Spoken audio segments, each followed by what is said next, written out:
So what I want to talk about is how to kill a buffalo. And you'll be delighted to know that we're not actually going to kill a buffalo. We're not actually even going to talk much about killing buffaloes. What we're going to talk about is how you can get more clients. And the buffalo is a symbolic representation of your client.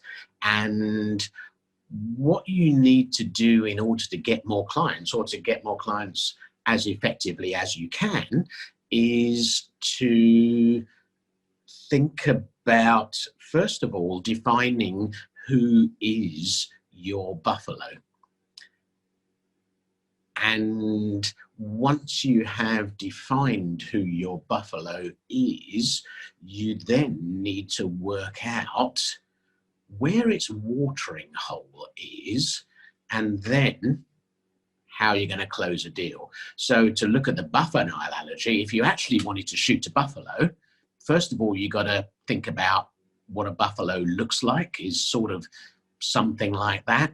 And then you need to think about, well, how do I find a buffalo?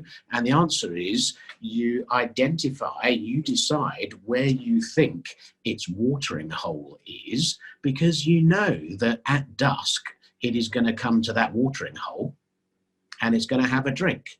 And when it's at that watering hole, that's when you can shoot it between the eyes. So the questions I want to look at today are, who is your buffalo? Where is its watering hole? And a little bit about how you shoot it between the eyes. So who is your buffalo? A word you may have heard a lot more than buffalo is avatar. People talk about defining their perfect customer, or that's the kind of philosophy that I'm talking about. I can very easily tell you as an example who my buffalo is. My buffalo is a solopreneur. It's somebody running a small business. It's somebody who can make instant decisions. It's somebody who recognizes that they don't know everything. It's somebody who is not only prepared to accept help, but in an ideal world is prepared to pay for it as well. That would be quite nice, because I have a table and it needs food put on it every now and again. So, you know, some money is always nice. So that's my buffalo. And shall I tell you who my buffalo is? It's all of you. You are my buffaloes. You are what I just described. You are people who are solopreneurs or running small businesses, or even if, you know, something like WPA, it may be some kind of franchise or whatever. If it's a charity, all right, not a business, but it's an organization, the same still applies. Broadly speaking, you are my buffaloes. That's how I have defined you. So where is the watering hole of your buffalo? You probably know that already, but it's a good idea, once you've defined your buffalo, to just think through in your head, so where do they go? Okay, so if we use me as an example, my buffalo goes to business connections. I would argue that even if you haven't thought about it in quite this way, you have already defined who your buffalo is, and you've already defined where the watering hole is, because here you are this morning, you know. And I know I have a clear understanding of business connections, that it's about friendship, and it's about relationships, and it's also about business. So it is a lot more than a pure networking group. And I think there's a lot of people in the room right now who know each other really, really well from those ongoing relationships. But you are each other's buffaloes, and you are at the same watering hole. Sometimes it's a good idea to actually create a watering hole. And I created Laptop Monday for a wide range of reasons. The main one was because I wanted to attend. I wanted to go and do co-working. I wanted to sit in a room with other people instead of working at home alone. But actually, what I built was a watering hole. Who comes to that watering hole? Oh, that'll be my buffaloes. That'll be solopreneurs. That'll be people running small businesses. And it is slightly less true now, because oodles of people are working from home who weren't working from home before. But what I I didn't build that watering hole in order to get customers. I built Laptop Monday so that I could attend. But actually, if an unintended consequence is that I get to sit in a room, virtual or otherwise, with a bunch of my buffaloes, then that can't be too bad a thing. Business biscotti, I could say the late lamented business biscotti. It's still just about out there in one form or another. But if you think back to the days, many of you know business biscotti, it was £99 a year. It was free to attend. You spent £4 for a cup of coffee. Solopreneurs who are very careful with their marketing spend, that's quite attractive to them. It is a watering hole. My buffaloes go there. So that's where I used to go. Buckinghamshire Business First. If you're not all members, you blooming should be. It's free. It's a watering hole in a range of different ways. You get to meet with all sorts of different buffaloes and antelopes and gazelles and all sorts of things that are members of Buckinghamshire Business First. Oh, and the IOD. Do you know what? I'm not a member of the IOD. Why am I not a member of the IOD? Because my buffaloes are not members of the IOD. It's a fabulous watering hole. And if your buffalo is the director of a business, be it a 3-man business or a 300,000-man business, if your buffalo is a director of a business and the kind of director of a business who might join the IOD, that's your watering hole. And as this screen shows, your watering holes you need to explore, not just face-to-face in real life, and exponentially so now, LinkedIn. It's the biggest watering hole there is. The trouble is that at that watering hole, you get buffaloes, you also get gazelles and giraffes and ants and flies and fish, and everybody's there. So part of the question is, how do you find the bit of the watering hole where the buffaloes go? So it's about joining the right groups. It's about using the search functions. It's about narrowing down to get to your buffalo. I'm not big on Facebook from a professional perspective, but actually it's because maybe my buffaloes are there, but hey, that's a whole different conversation. But if your buffaloes are definitely on Facebook, if you're B2C for sure, then Facebook is a fabulous tool. Instagram, one day I'm going to pay somebody to teach me Instagram because I have no bloody idea. But you know what? If you are a photographer, if you are anything, a graphic designer, if you're anything visual, boy, is it the place to be. That's where you can show off your wares. That's where your buffaloes go. And I don't sell to 15-year-olds, okay? But if you do, then TikTok is the watering hole. That's where it is. It might even be the watering hole in America for a little bit longer. You never know. You never know. So you've defined your buffalo. You have hunted down their watering hole and made yourself comfortable and got yourself settled. And the next thing you need to do is shoot the buffalo between the eyes.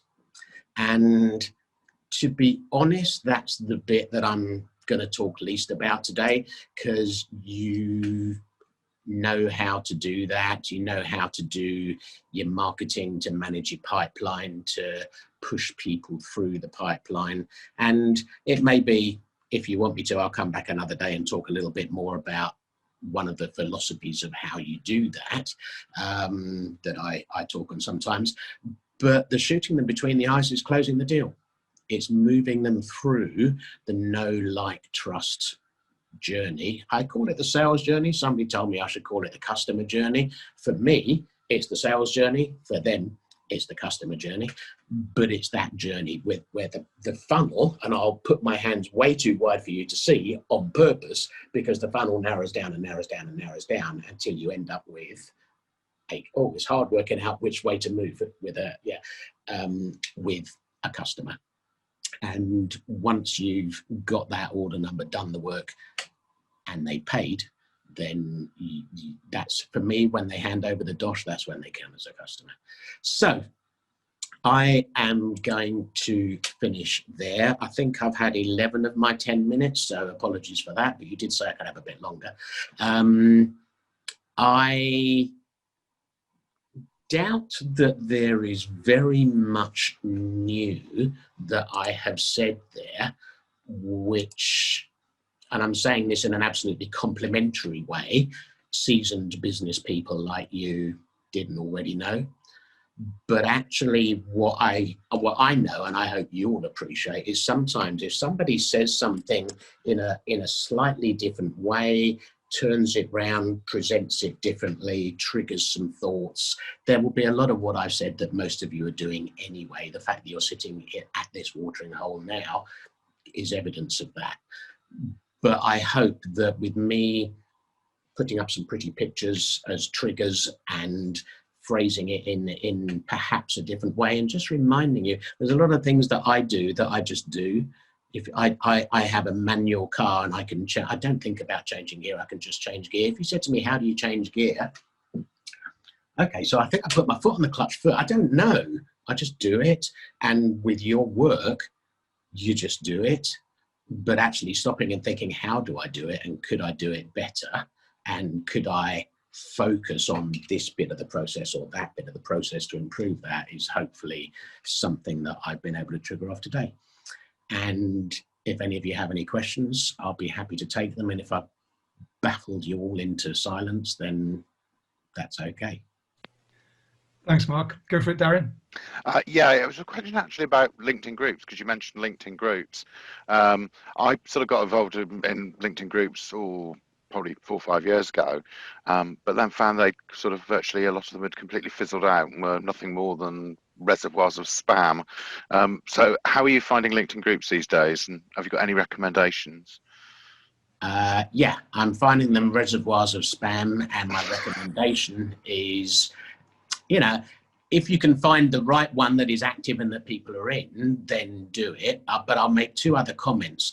LinkedIn groups, if your buffalo is the IT manager of a small business because they might need some help with this or some help with that, or to outsource something, if there's a LinkedIn group called IT Managers in the Thames Valley, that's your watering hole. But the trouble is, the buffaloes don't actually go there. But which is, as you say, it's full of spam. But what happened once is they went there and they joined, and they have left their footprints in the sand. God, I'm loving this analogy. So if you see Bob Smith is the IT manager of a business and you check it out and they've got 6 employees, so he's probably could do with some help, etc., then you can connect with him. I saw you in the group. I like this, I like that. I'm not going to talk you through how to engage with people.